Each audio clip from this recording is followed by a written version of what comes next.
ప్రభునందు ప్రియులారా, మీ అందరికీ ప్రభు అయిన యేసుక్రీస్తు నామమున శుభములు. ప్రియులారా, నేటి ధ్యానము కొరకు యోహాను రాసిన సువార్త 7వ అధ్యాయము 38వ వచనాన్ని చదువుకుందాం. నా యందు విశ్వాసముంచు వాడెవడో లేఖనము చెప్పినట్టు వాని కడుపులో నుండి జీవజల నదులు పారునని బిగ్గరగా చెప్పాను. మనము క్రీస్తునందు విశ్వాసం ఉంచినప్పుడు క్రీస్తు మనలో జీవపు ఊటగా ఉంటాడు. ఆ క్రీస్తు నుండి పొందే జీవాన్ని మనం అనుభవిస్తాము, ఇతరులకు పంచిపెడతాం. మనము ఇతరులకు సువార్త ప్రకటించుట ద్వారా, ఇతరుల కొరకు ప్రార్థించుట ద్వారా దేవుడు మనకిచ్చిన జీవ జలాన్ని ఇతరులకు పంచిపెట్టు వారముగా ఉంటాం. నేడు క్రైస్తవులందరూ 3 రకాల చెరువుల వలె ఉంటారు. మొదటి రకపు చెరువు నిండు కొండలా ఉంటది, అయితే నిశ్చల నీరుతో ఉన్నటువంటి చెరువు. ఈ చెరువు దాని వనరులలో నుండి నీటిని సమృద్ధిగా పొందుకుంటది.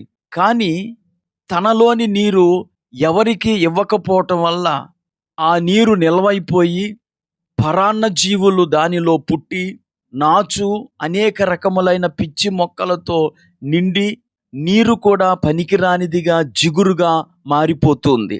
ఈ చెరువు ఎవరికి సాదృశ్యం అంటే, దేవుని నుండి ఆశీర్వాదాలు పొందుకుంటారు, ప్రేమను పొందుకుంటారు, అలాగే చర్చికి వెళ్తారు, వాక్యం వింటారు, అన్ని సత్యాలు నేర్చుకుంటారు. కానీ వీరెవరికి ఏమీ ఇవ్వరు, ఎవరి కోసం ప్రార్థన చేయరు, ఎవరికి సువార్తను ప్రకటించరు, ఎవరికి తమ సాక్ష్యాన్ని పంచుకోరు. దేవుని యొక్క జీవాన్ని వారిలోనే అట్టి పెట్టేసుకుంటారు. ఇలాంటి వారు నిలవ నీరుతో కంపు కొట్టే చెరువు వలె ఉంటారు.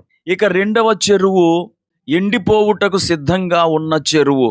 వీరు మొదట నీటి వనరుల నుండి నీరును పొందుకుంటారు. ఆ పొందుకున్న నీరును ఇతరులకు వారు పంచుతూ వనరుల నుండి నీటిని పొందుకోరు. అనగా దేవుని సన్నిధిలో గడిపి దేవుని వాక్యము విని దేవుని యొక్క జీవ జలమును త్రాగరు. దేవుడు ప్రతి ఒక్కరికి తన యొక్క మందిరము యొక్క సమృద్ధిచే జీవజల ప్రవాహములను త్రాగనిస్తాడు అని 36వ కీర్తన 8వ చరణంలో చదువుతాం. నీ మందిరము యొక్క సమృద్ధి వలన వారు సంతృప్తి నొందుచున్నారు, నీ ఆనంద ప్రవాహములోనిది నీవు వారికి త్రాగించుచున్నావు. దేవుడు అలాంటి వాగ్దానం చేసినప్పటికీ వీరు ఆ దేవుని యొక్క జీవజలాన్ని త్రాగరు, మందిరానికి క్రమంగా రారు.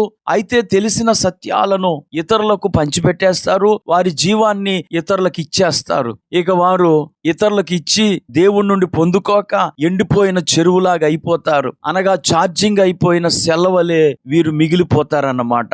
ఇక 3వ చెరువు సమృద్ధిగా స్వచ్ఛమైన నీరు కలిగి పూల మొక్కలు చుట్టూ ఉండి ప్రజలకు ఆహ్లాదాన్ని కలిగించే చెరువు. ఈ చెరువు వనరుల నుండి నీరును పొందుకుంటుంది, పొందుకున్న నీరును ఇతరులకు ఇస్తుంది. ఈ చెరువులోని నీరు నిలవ కాదు, ఎండిపోదు. నిరంతరము దేవునితో సంబంధాలు కలిగినటువంటి వ్యక్తులకు సాదృశ్యం. మనము దేవుని నుండి నిరంతరము పొందుకోవాలి.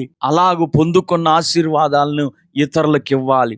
అనగా ఇతరుల కొరకు ప్రార్థన చెయ్యాలి, ఇతరులకు సువార్త ప్రకటించాలి. అలాగూ మనం చేస్తూ దేవుడి నుండి పొందుకుంటున్నప్పుడు ఎల్లప్పుడూ ఒక స్వచ్ఛమైన జలము చేత నిండి ఇతరులకు ఆశీర్వాదకరముగా ఉండగలము.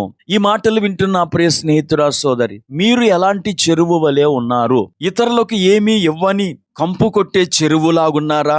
లేదా ఇతరులకు ఇస్తూ దేవుని నుండి పొందుకోకుండా ఎండిపోయే చెరువులా ఉన్నారా? లేదా దేవుని నుండి పొందుకుంటూ ఆ పొందుకున్న ఆశీర్వాదాలను ఇతరులకు ఇస్తూ కలకల్లాడుతూ స్వచ్ఛమైన నీరు కలిగిన చెరువులా ఉన్నారా? ప్రియులారా, చదవబడిన లేఖన భాగంలో యేసు ప్రభువు వారు తన యందు విశ్వాసం ఉంచువాడు ఎవడైనా సరే వాని కడుపులోండి జీవజల నదులు పారుతాయి అని బిగ్గరగా చెప్పాడు. అంటే మనము దేవుని యందు విశ్వాసం ఉంచినప్పుడు దేవుని నుండి పొందుకుంటూ మనము జీవ జలాన్ని అందించే వారిగా ఉంటాం, జీవ కళ కలిగిన చెరువులా ఉంటాం. గనుక నేడే అట్టి జీవాన్ని కలిగిన చెరువులాగా మనము మారదాం. ప్రార్థన చేసుకుందాం. కృపా కనికరం కలిగిన మా తండ్రి, నీకు వందనాలు. 3 చెరువుల గురించి మీరు మాతో మాట్లాడారు. ఈ మాటలు విన్న వీక్షకులందరూ ఆ 3 చెరువుల్లో ఆ చివరి చెరువు అనగా నీ నుండి పొందుకున్న ఆశీర్వాదాలను ఇతరులకు పంచుతూ ఉండే చెరువులా ఉండుటకు సహాయం చేయమని యేసుక్రీస్తు నామమున ప్రార్థించి వేడుకుంటున్నాము. ఆమేన్.